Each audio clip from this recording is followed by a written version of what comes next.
Hello বন্ধুরা, কেমন আছো সবাই? বেঙ্গল জব আপডেট ইউটিউব চ্যানেলে সবাইকে জানাই অভিনন্দন। আজ আবার একটি সম্পূর্ণ রাজ্য সরকারের নতুন চাকরির বিজ্ঞপ্তি নিয়ে চলে এসেছি তোমাদের সামনে।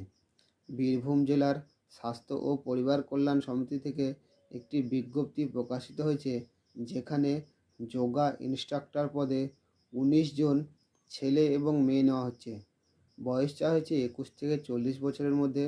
আর শিক্ষাগত যোগ্যতা চাওয়া হয়েছে ন্যূনতম মাধ্যমিক পাস এবং সেই সঙ্গে যোগা এবং ন্যাচুরোপ্যাথিতে ডিপ্লোমা কোর্স থাকতে হবে এবং ওয়েস্ট বেঙ্গলের বাসিন্দা হতে হবে। পোস্টিং হবে বীরভূম জেলার বিভিন্ন আয়ুষ ক্লিনিকে। আবেদন করতে হবে অনলাইনের মাধ্যমে। আমি আমার ইউটিউব চ্যানেলের ডেসক্রিপশন বক্সে অনলাইন আবেদন করার লিঙ্কটি দিয়ে রাখবো, সেখান থেকেও আবেদন করতে পারেন। আর আবেদন করার শেষ ডেট হচ্ছে ইংরেজি 2/1/2024।